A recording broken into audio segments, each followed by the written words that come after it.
Welcome back, Pierre, to the second hour here for our members, and there is much more to discuss. And I know that there are a few more connections that you want to highlight for our audience when it comes to how the words are related. And we were talking about angel, angelos, sailor, and king, and maybe we can continue and take it from there, Pierre. Right, okay.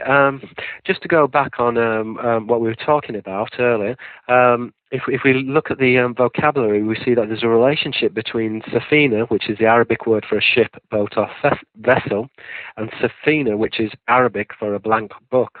Okay. Also within the Greek as well, biblos is a book where you get the word Bible from, and biblos, which is a type of boat. Okay. The boat is a device or a symbol of the angelic host. Indeed, the word angel, malach, in the Hebrew is a homonym of malach, a sailor. So the angel is deemed as being a sailor. But we also see that there's a relationship with the boat and the cup as well, and the cup is used as an emblem of the matriarch's womb. Okay, so the red wine within the cup is emblematic of menstrual blood. So, for example, in the Arabic, safina, Arabic a boat, can be connected with sepho, which is the Hebrew word for a cup. Okay, indeed, in English, the word vessel can denote a boat or a container. Yeah. So we see that there is this relationship between the boat, between worship. In Latin, religare, where you get the word religion from, actually means to moor a ship. These are all expressions which are connected with the angelic lineage, which is identified with a monarchical bloodline. Okay, so we see that there's an etymological relationship between religion and religare to more about, and worship. Okay, word and Skype in the Old English, Skype a ship from the Greek word skephos, a boat. So just to recap then, the angel is a homonym, malach, an angel, is a homonym of malach, a sailor, and is connected with melech, a king. So in English we get the rendition kingship. Okay, ship is a symbol of the angelic host. Okay, now the Hebrew word host, which is the angelic host, comes from the Hebrew word saboath, which means a crew member or an itinerant of a naval vessel. So we see that there's a relationship between the Latin word host, which is an army, and that is rendered or translated from saboath, which is a crew member of a naval vessel. Okay, and saboath itself is further a derivation from sevet, which means crew. Okay, and the crew is related to the watcher, which is Sofer. Okay, now this is very, very important because the watcher is a symbol of the dragon.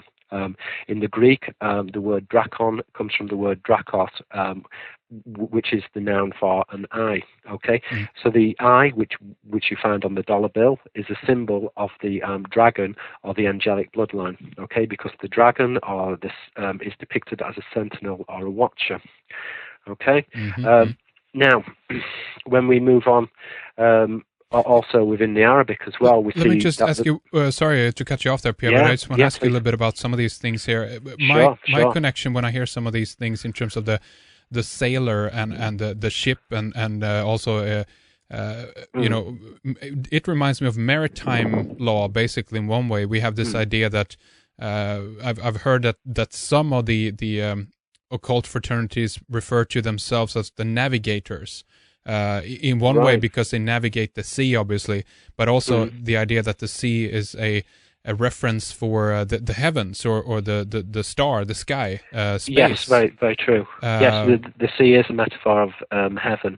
And again, this connection with the navigator is making a direct allusion to the angelic bloodline. So in other words, what they're stating is that they're actually connected to or related in some way to the angelic bloodline, which is defined as a sailor. Okay, and that is an extension of the idea of kingship, and is connected also to government as well, and so there's a relationship between the law as well. So, for example, gubernator, which is to rule or steer, is connected to the word gubernatia, which is a navigator of a boat.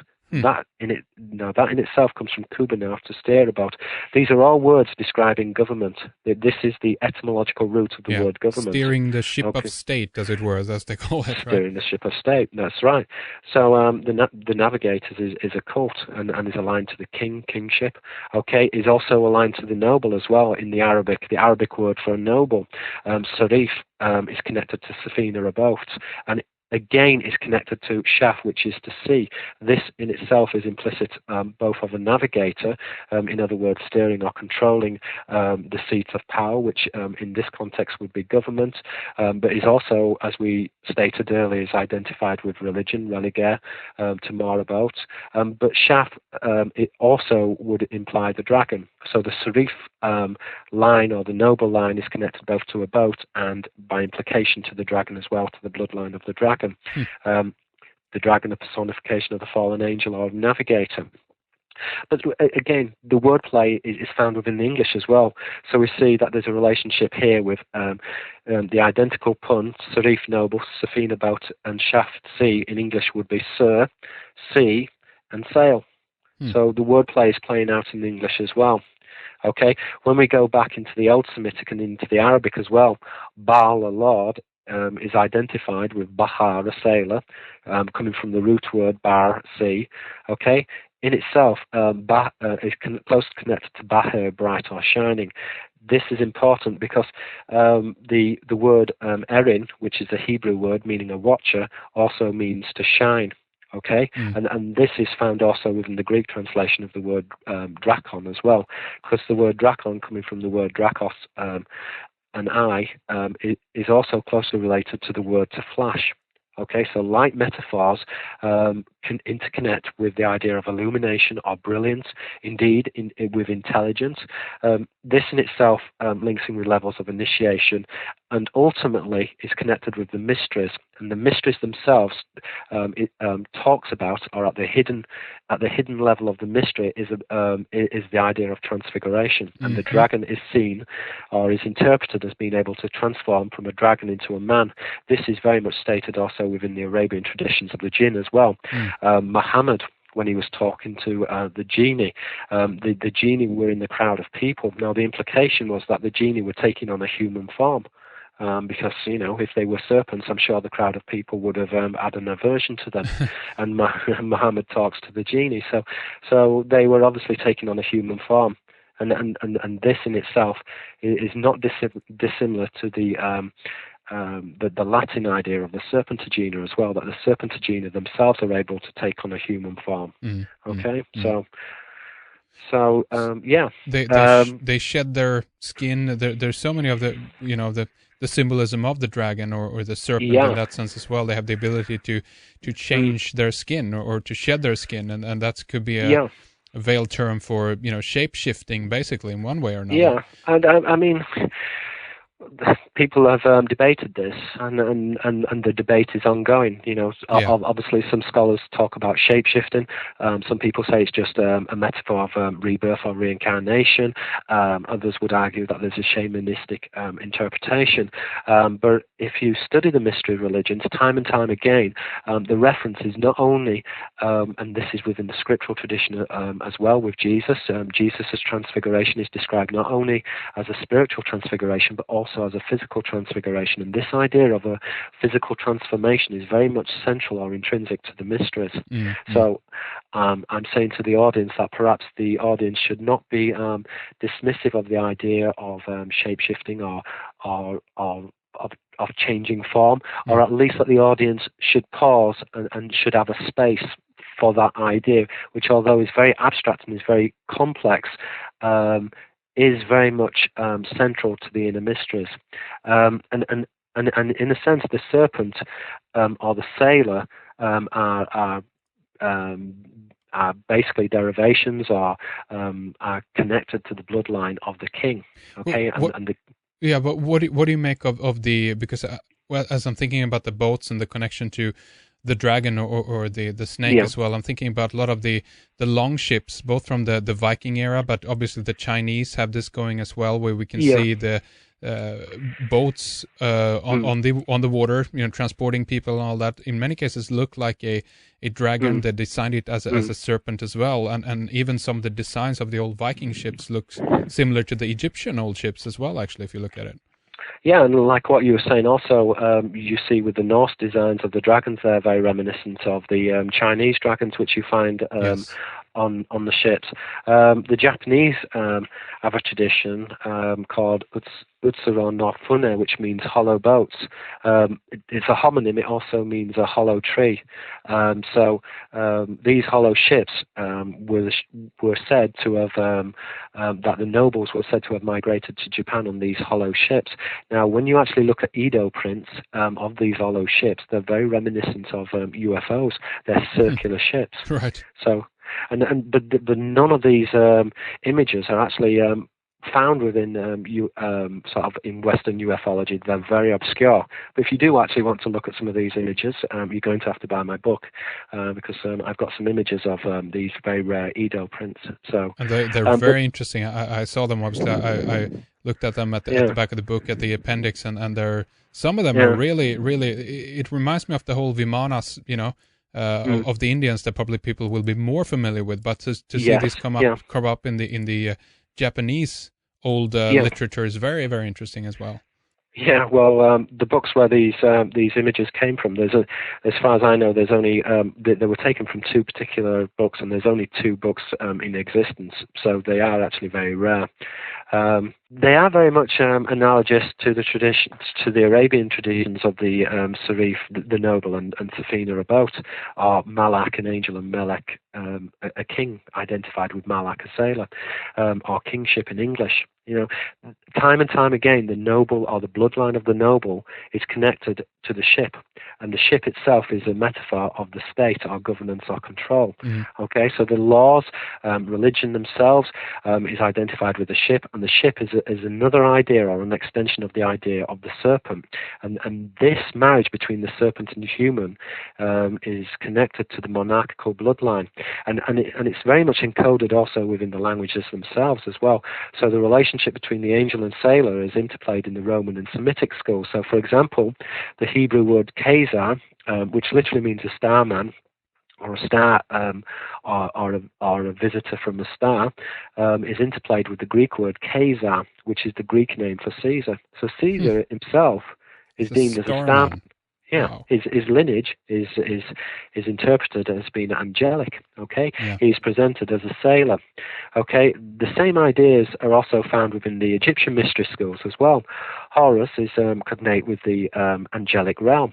So, for example, Egyptologists usually render Horus's name as Ha, but we can actually see that.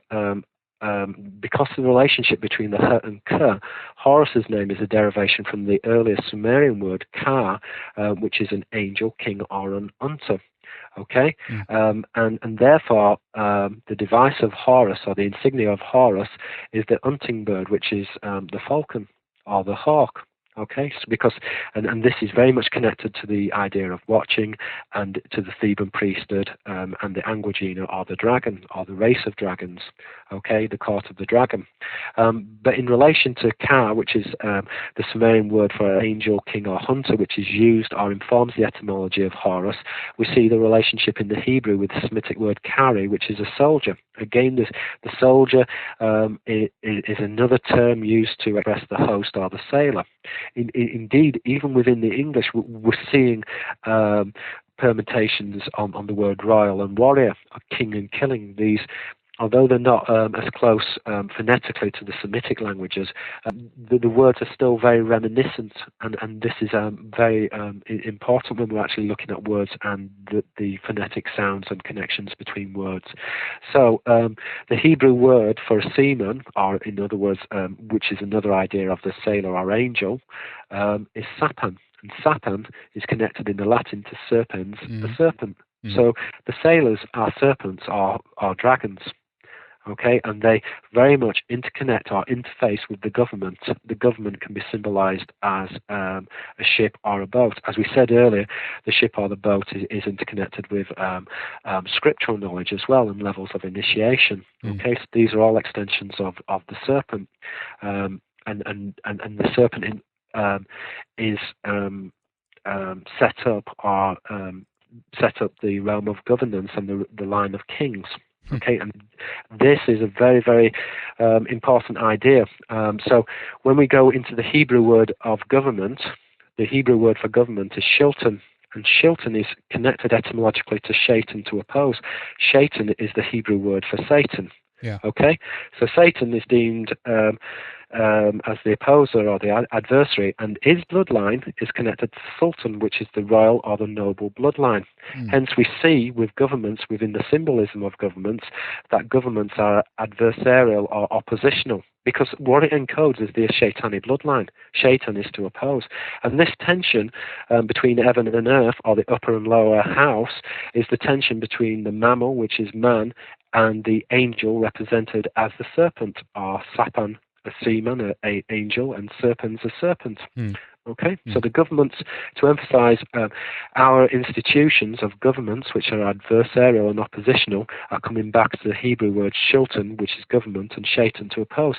We find also within Egypt as well, the dual crown of Egypt, the Egyptian theocracy as well was bipartisan. You had the upper and lower crown of Egypt, the red and white crown. Yeah. So, but if we really want to be clever, we find the same wordplays not only within the Hebrew, within the Greek as well. So, diabul, through the senate, right, is punned with bull, which is the word for senate. But bull, senate, is connected to the Old Semitic word Baal, a lord, and Bahar, a sailor. Okay, and again interfaces with the word diabolos, which is a devil. Okay, very much similar to shilton and shaitan in the Hebrew.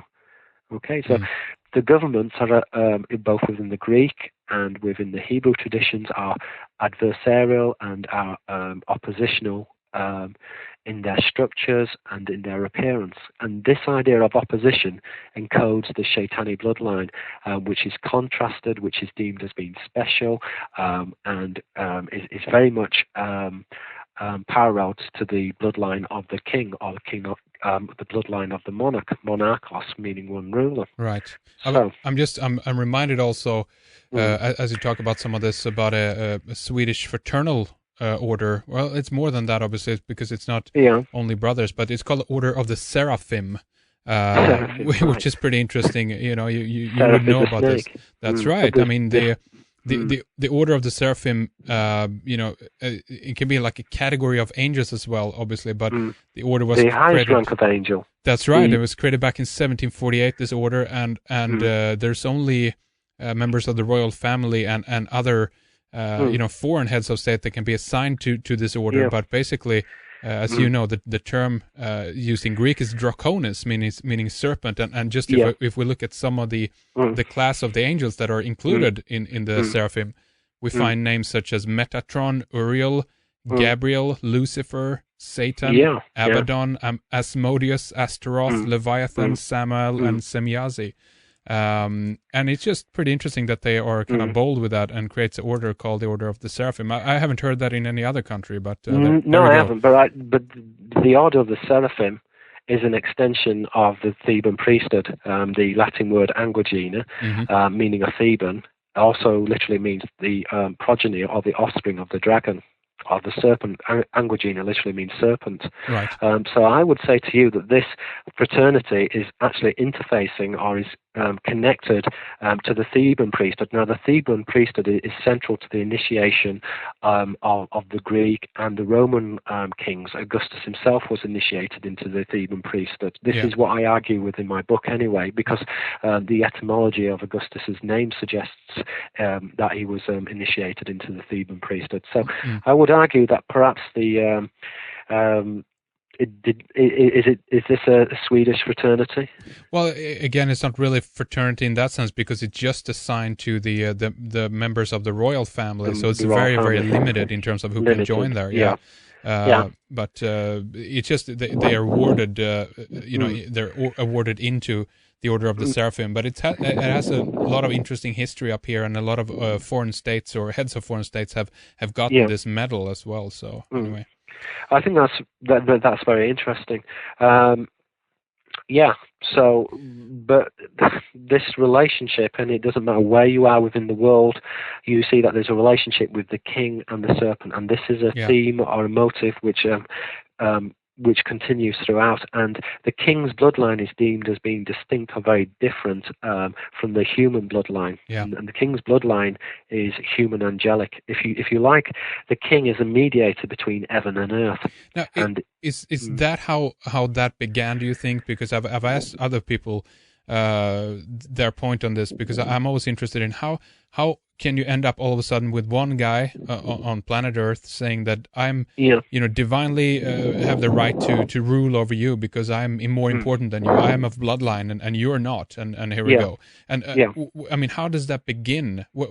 There must be a physical kind of relationship here then between the serpent or a god and a human being, which creates kind of an in-between line, or what do you think is the origins of that?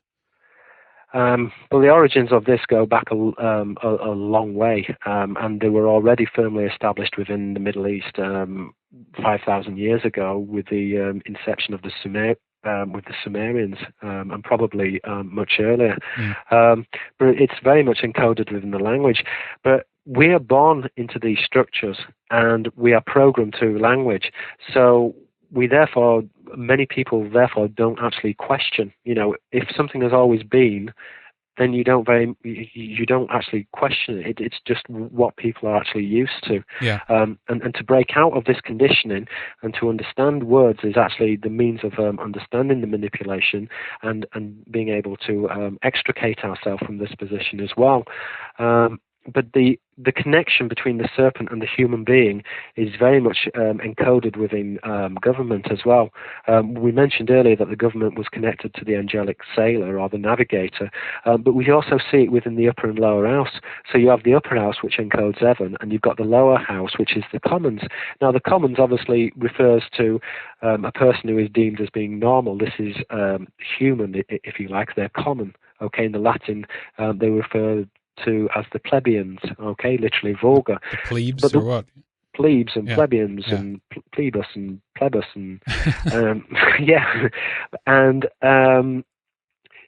but the word commons in English encodes the Latin word commons, which is the Latin word for hairy. Because commons, hair is a human signifier. So this, and the upper house is represented by the serpent. So we see this juxtaposition between the mammal and the serpent. And this in itself is also conveyed within the Arabic government as well. So in Arabic we have Seer, which is a party, which is a variation of the Shia bloodline, okay? And Seer party originates from the Arabic word siyasa, politics, but siyasa and seer, a party, connects to Shah, hair, okay, in the Latin commons, okay? These are all other words which are closely aligned to seer, boat, seer, sorcery, sir, a mystery, okay? Indeed, in English as well, we get a secretary. The word secretary a secretary of state comes from the word secret, and secret is closely related to the word secrete. Okay, because this is actually going back to rituals and rites and blood sacrifice, where a victim would be terrorized, and then and certain hormones are secreted within the bloodstream. And it's the same within the Chinese language as well. The Chinese word secret, mi, is a homonym of mi, which is to secrete. So the same ideas are found within many different languages. Yeah. But just to really summarize this section, we see that there's a relationship between the human and the angelic lineage. We see also that government is connected to hair signifiers and the serpent. Not only that, but the angel interfaces with the bloodline of the king. The angel is a talker, an instigator of laws, is also identified with the sailor. And is very much intrinsically grouped with religion and governance. Okay, this is very much central to understanding the state and the power. The power of the state and the government interface or interconnect with the monarchical bloodline. Okay, and its structures are formulated through Freemasonry. and the symbol of the builder or the Freemason is the symbol of the angel. And I think that's probably a fruitful ground which we could sort of continue to explore, the relationship between the builder, which is deemed as an angel. I think we'll probably look at that, and it's a very difficult idea as well. This is where we start going into a very abstract realm, and a realm which is actually quite difficult to understand. So if we try and break it down simply, we have the formation of the word, which describes the materialization of physical reality. Okay, so in other words, physical reality is informed in many respects through language, and esoterically is aligned with the double. So in other words, the spoken word can be represented as a double. Okay, and the double is another symbol of the serpent. Okay, because the serpent shreds its skin, is identified with rebirth. Okay, and these are all representations of the angel or dragon. Okay, and these ideas are very much central to Freemasonry. They're at the basis of Freemasonic thinking. Okay, or Luciferian thinking. So, to summarize, the Mason symbolizes the angel, who is personified as the double or builder, and our terms identified with the changeling, which is a shapeshifter, basically. Don't they? Sorry that I cut you off there, but they also obviously they work a lot with the, building. They're builders. They're masons, right? So they work definitely with not only angels but angles as well. Very, very similar in terms of the word use as well. They have geometry. They talk about getting things right in terms of architecture and things like that. So that's just another little connection there for you. That is linked into geometry, basically. But yes, I mean, that's a very important connection. What I was talking about here is the esoteric tradition of the builder, but the outer materialization or manifestation of that is the builder in the literal sense, as the builder as a carpenter or the builder as a mason. Okay, and these are all ideas or abstract ideas which interlink with the double, which is, if you like, the spiritual realm. Okay, right. And the idea of creation through language. So with our words, we create our reality. If we speak, let's say if I say there's a car over there, I've suddenly created a double. Your idea of a car is not necessarily the same idea as my idea of a car. So that is the creation of the double. Okay, within architecture as well, the creation of the idea, from the materialization of the idea into the form within architecture. These are all ideas which are very much connected to the angel, and the angel themselves is connected to the builder, because they define language, so therefore they define our reality. But at the most secret and esoteric traditions, they are also represented or understood as being able to take on a human form, and that they are able to shapeshift or to change.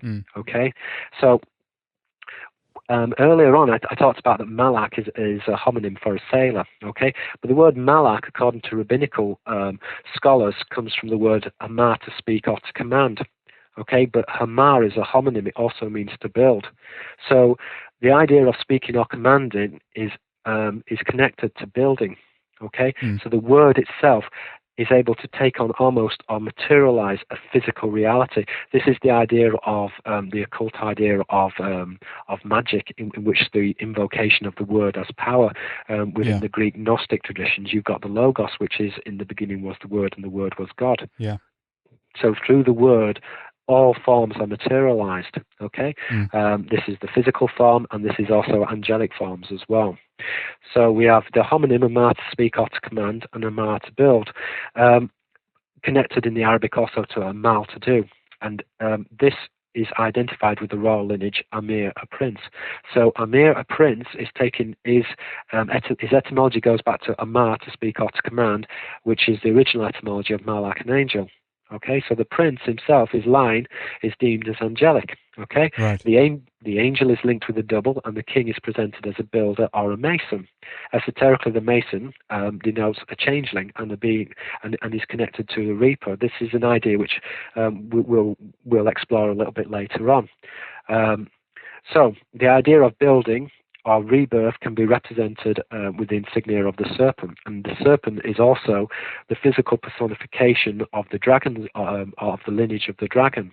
And the lineage of the dragon carries through or is conveyed through the royal bloodline. Okay, and this so the builder is a serpent and can be registered with a mason. Okay, and these are all other ideas connected to the changeling. Or this is what I argue within the book, but this is where we move into very abstract realms, because it's actually quite difficult.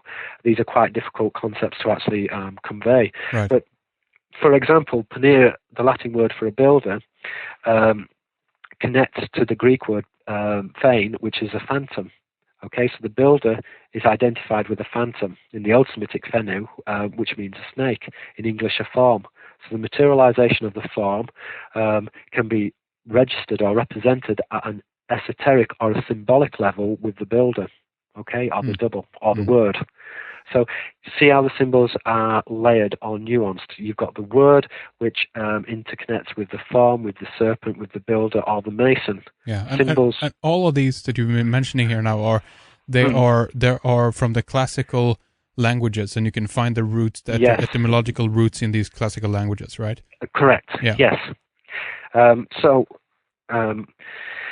So when we also look at the Arabic word for a viper as well, this is where we start going into the puns. And with the word plays and word associations and puns, we also find this with the snake and the angelic lineage as well. So when we start going into the Semitic languages, for example, Afra viper is connected to Lahafel, to work, okay?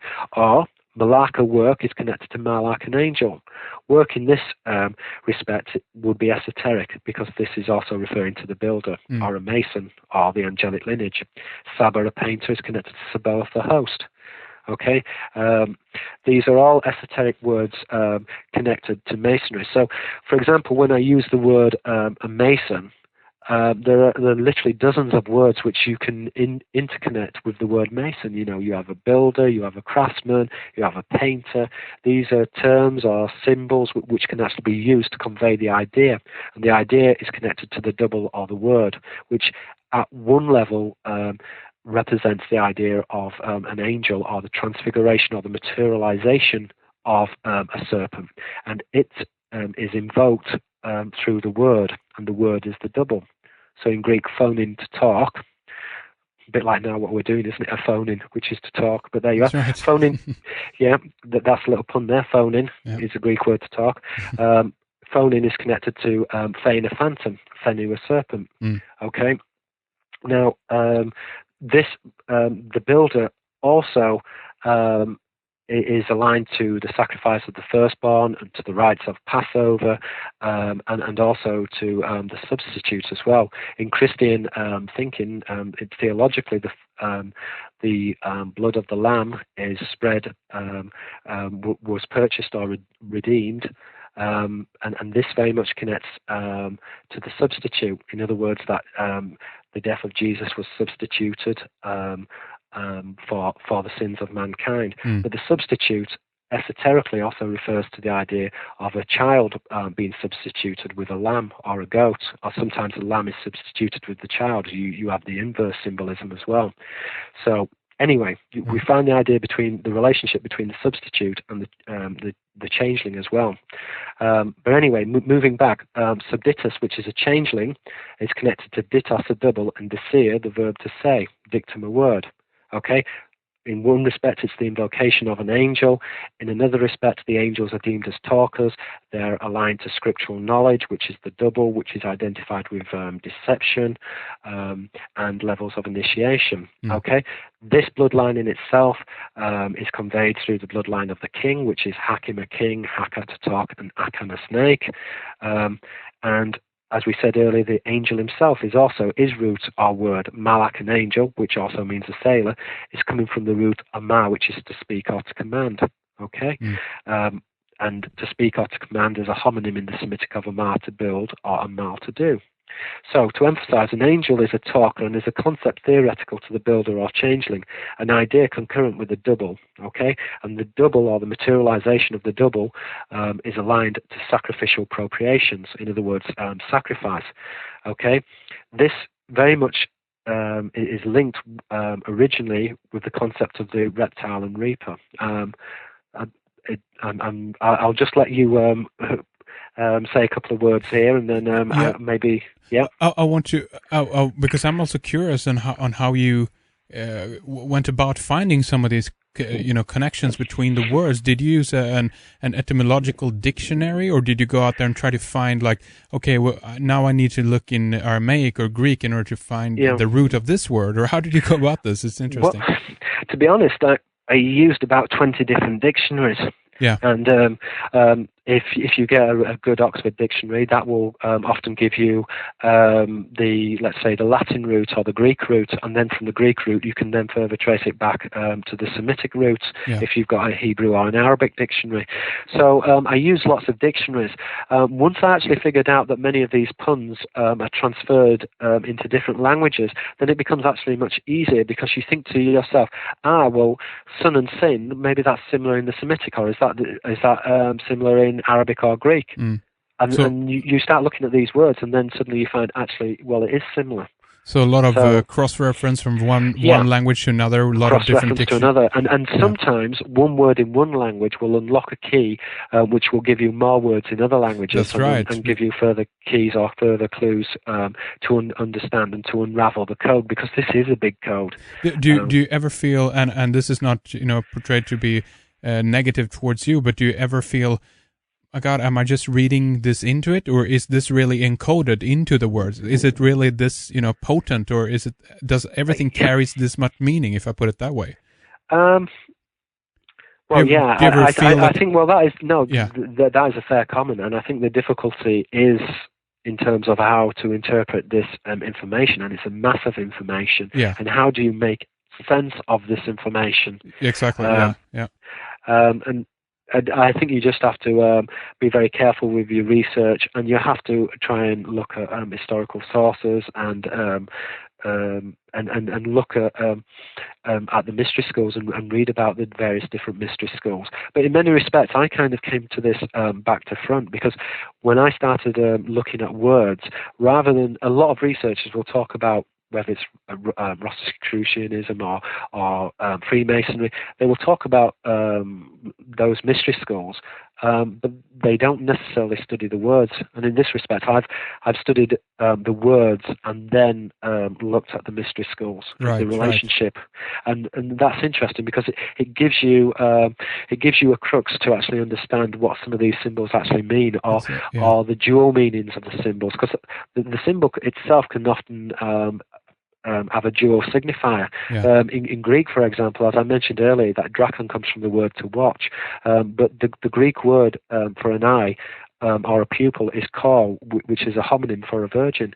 So the eye can be a dual signifier. It can represent not only the dragon, but the matriarch or the matriarchal bloodline, which conveys the bloodline of the dragon. Yeah, there you go. So symbols are layered, and they're very much contextual as well, based on context, and this would be ritual context as well. That's right. So there's a level of complexity which is very difficult, particularly when you're looking at ancient symbols, but even modern symbols as well.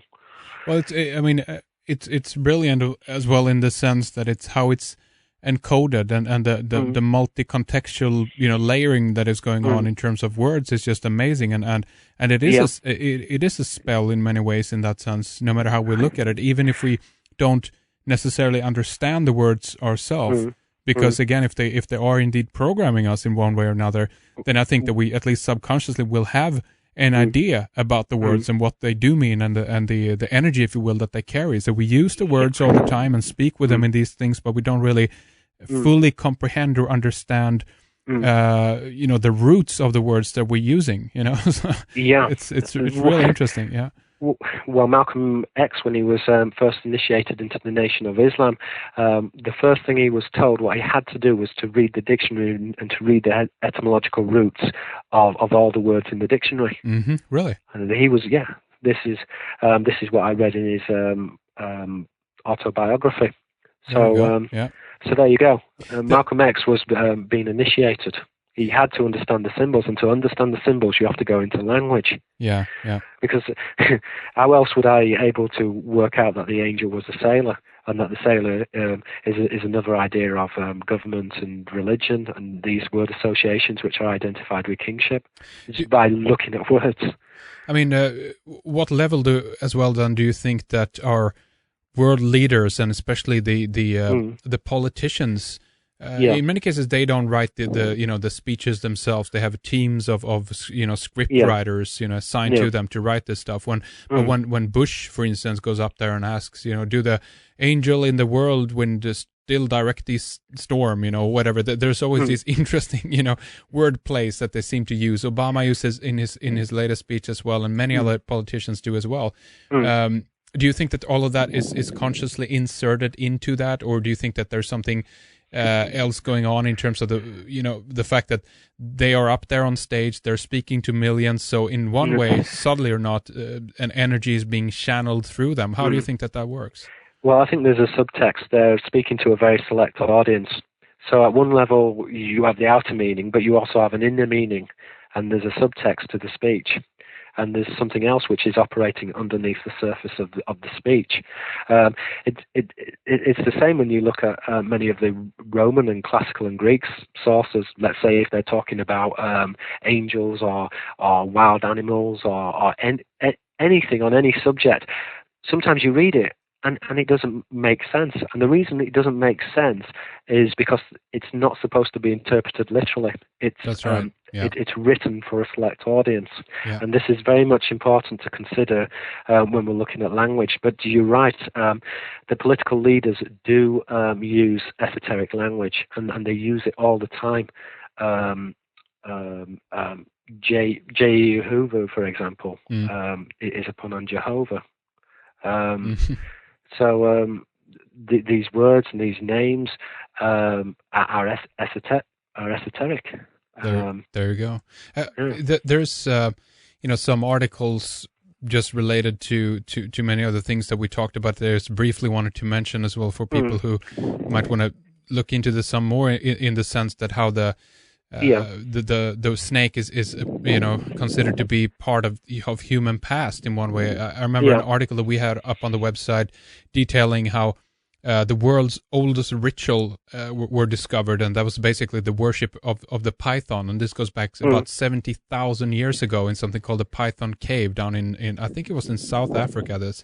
And the fact that these things are part of human, history and prehistory in some cases as well. There's another one called the Deciphering of Earliest Semitic Texts reveals talk of snakes and spells, and this was a 5,000-year-old Semitic text that they found at the pyramid of Saqqara, actually, which talked about the mother snake, and the hieroglyphics described this story about how to protect the royals from serpents and things like that. But I guess what I'm saying here and what I'm trying to emphasize is that this is part of humanity's most ancient roots in many cases as well, when it comes to development of language and scripture and all this stuff as well, that it's it's the first thing that we can see and recognize, which just further emphasizes the point that we've been talking about here today, I think. Well, the ancients were obsessed with serpent worship, and it goes all the way back to the traditions of humanity. It is very much a part of the human condition, this relationship of this contract, because this is what government is. It's a contract between human beings and the angelic realm, which is represented as the dragon. And these symbols and signifiers are still current, and they're still relevant today as what they were 5,000 years ago. Yeah. By the way, Fredrik brought attention to me here just some other small little connections that I can mention as well too, in terms of, we talked about the law, right? In many cases we consider the Bible to be the root of Western law, at least. And then you have the whole biblical story of the ark, a boat or a ship. And the whole law is written on an ark or a sheet of paper, a piece of paper, an ark. There's so many of these little subtle connections in everywhere where we look into it. It's just interesting to me. Well, the priesthood themselves symbolized the Hebrew word koma, which means priest, is from the word kama, which means moon. Now, in Zoroastrian traditions, during the catalyst, during the flood, the seed of man was taken from the earth and was taken up to the moon. So the moon is a receptacle for the seed of man. So the priesthood themselves are actually saying that they're sourced from the moon, and that their bloodline comes from the moon. But this is at an esoteric level, because if you talk to any Muslim about the moon or the crescent as a symbol of Islam, they will argue that this is a Persian symbol, but this is not so. This is actually conveyed within the etymological roots of the Arabic and the Hebrew words. Mm-hmm. So this is important. In order to understand the words, then you can begin to decode what the symbols mean. Yeah, that's right. And this is the beginning to actually decode. Illuminautics is the study of the Illuminati. To study the symbols of the Illuminati, you have to go back into the classical languages, and the sailors or the reptiles, the serpents, the dragons, they are represented as conquerors. They conquered man. If you look at the word Islam, salam is to submit. It also means peace. It's a homonym. In other words, to submit or to surrender. And through this process of surrendering, then there is peace. Okay? Yeah. We were conquered, and the words tell us this, and convey this idea. In Latin, the word for reptile, rapere, is the Latin word for reptile, is related to rapere, which is the word to rape, seize, carry off, ravish, or lay to waste. So the reptile is a rapist. Okay, it conveys its bloodline through the matriarch. Okay, and the matriarch has access to the highest levels of initiation. I actually believe that men are not permitted to the highest levels of initiation. It's only the matriarch, because it's through her bloodline that the progeny of the serpent is conveyed.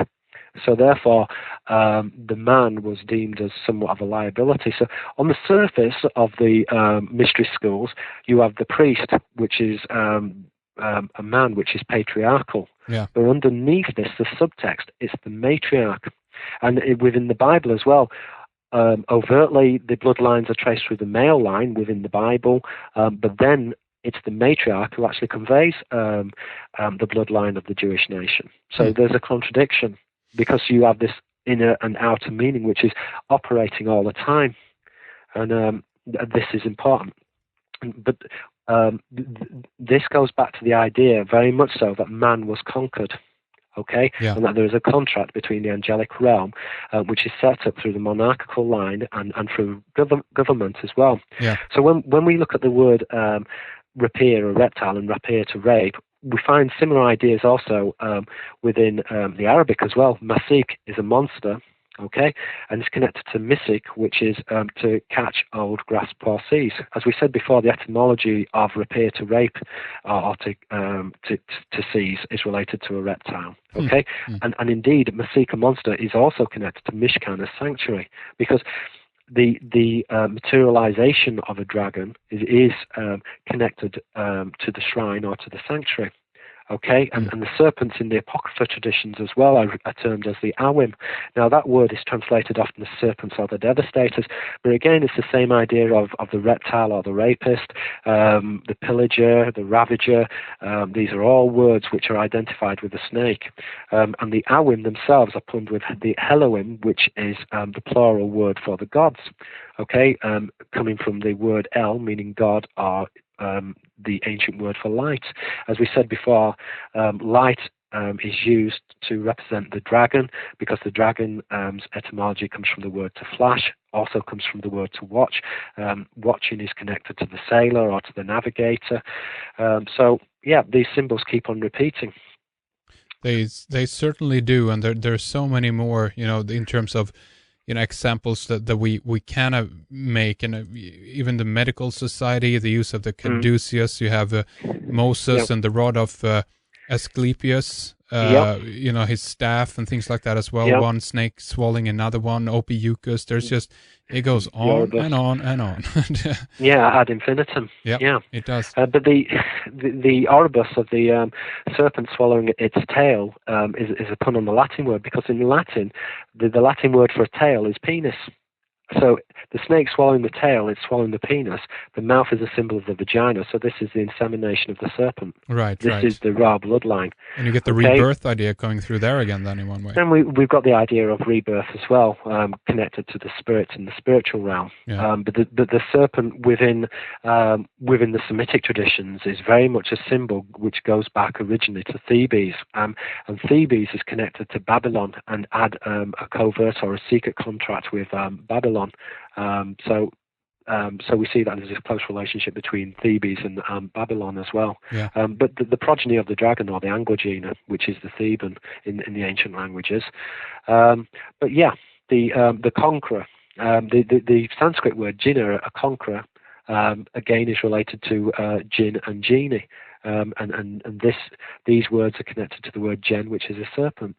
Okay. Dagon as well, the Babylonian deity Dagon. That's right. Yeah. Well, Dagon is from the compound Dagan, which literally means fish of heaven. Okay, but in the Greek language, Dagon means corn. This is analogous to the reaper or the reptile, which is represented as Dagon. The fish deity as well, Onus. Onus, the Babylonian fish deity, we can trace his name back to Onus, which is the Hebrew word to rape. So in other words, the fish is a reptile or a rapist. Onus is to rape. Annas is a rapist. And Onus's bloodline is descended from Anan, which is a cloud, and Anu, heaven. So if you like, he is the divine rapist. And indeed, within the Aramaic, Annas is the Aramaic word for grace. So there's this idea of actually being raped, and that it's divine, and this connects to the Immaculate Conception. Yeah. Yeah, and within the modern traditions, if you look at modern traditions of abduction, the abduction phenomenon is very much connected to rape, which is connected to the rapist and the reptile. Yeah. But look also at the puns as well. The word graze is punned with the word gaze, which is to watch, and to watch is the dragon. So. Yeah. And so there are subtexts which are running through this all the time. Flying saucers is a pun on saurus, which is a lizard. So so you have an inner and outer truth. Within the history in relation to man and his conquest, you find etymologically that there's a connection with Arden, a lizard, and Harden is punned with Adam, which is to annihilate. Okay, so the bloodline of Adam was annihilated. Now, the root of Adam comes from the word Adam, which means red, and Adama, earth. The red earth was Mahadim. Mahadim means Mars. So the bloodline of Adam is traced back to Mars, and is something which... That's something, because that whole area right there, I think personally, at least for me, opens up a can of worms in so many different ways. And this, I think, Pierre, is something that I would like to do in a part 2 with you about, because this whole connection between, the Caucasian race, we've talked about the shining ones before, or the Watchers, connects into Mars that you detail in your book, and there's even other aspects here that has to do with the Melusine and the kind of the half fish people that you alluded to in terms of Dagon or Dogon even, and then we have the priests of Nasir, the Teutonic orders, and the connection with some of the Bavarian Illuminati, some of the Zionist organizations out there as well. Actually, there's so much more to that, and it's very complex, and again these. The Nazir priesthood, which I argue in my book is connected to the Nazis, which on the surface seems like an outrageous idea. It does, but it actually makes sense when you read about it. But when you're actually looking at the idea that the serpent is a deceiver, then it actually it makes sense. But you have to go back to the original languages. Yeah. And again, when I teach history, I tell my students, in order to understand history, it's not just necessary. You can't just decontextualize and look at a feminist history or a Marxist history or a Hegelian history. What you have to do is look at the history of symbolism. Yeah, because that's right. Yeah. You're not actually going to understand the Nazis and the order of the Nazis if you don't understand what the symbol of the eagle is, or the symbol of the fish, or the swastika, or the skull, or the swastika. Yeah. And you're not going to understand those symbols, I'm afraid, if you don't speak Hebrew or Arabic, because those symbols go back into the Semitic languages. But I think that's a conversation which we should save for another day. But that's a fascinating topic. It is, and it deserves a little bit more time on its own, and just this idea that many of these groups that we talk about and allegiances seem kind of antithetical to each other. But just as you say, the deceiver is using any side to put them against each other, and again, symbolically it makes sense, but not if you read it politically or historically. Then you don't, it seems confusing in one way. So you're absolutely right. But Pierre, let's talk a little bit about your website again, and mention the title of your book. And again, you're writing a series here we can mention as well.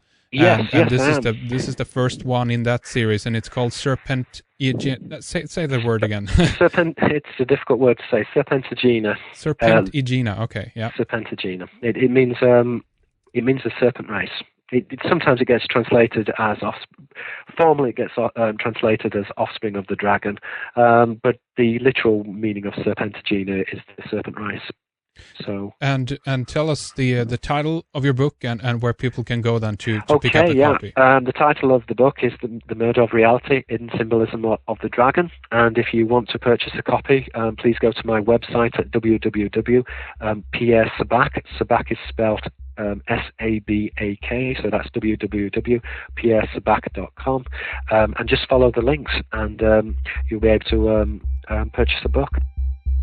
We're going to be back with a part 2 with Pierre sometime here down the road and talk about the history of the human race and the relationship to the snake and the manipulation of reality. Mars, the moon, the Caucasian race, the Nazarene priesthood, the Nazis are some of the things that we need to talk more about. But for now, thank you for listening and for following us here for both hours. We'll be back soon with much more. Please join us again. My thanks to Fredrik, Lana, and Elizabeth.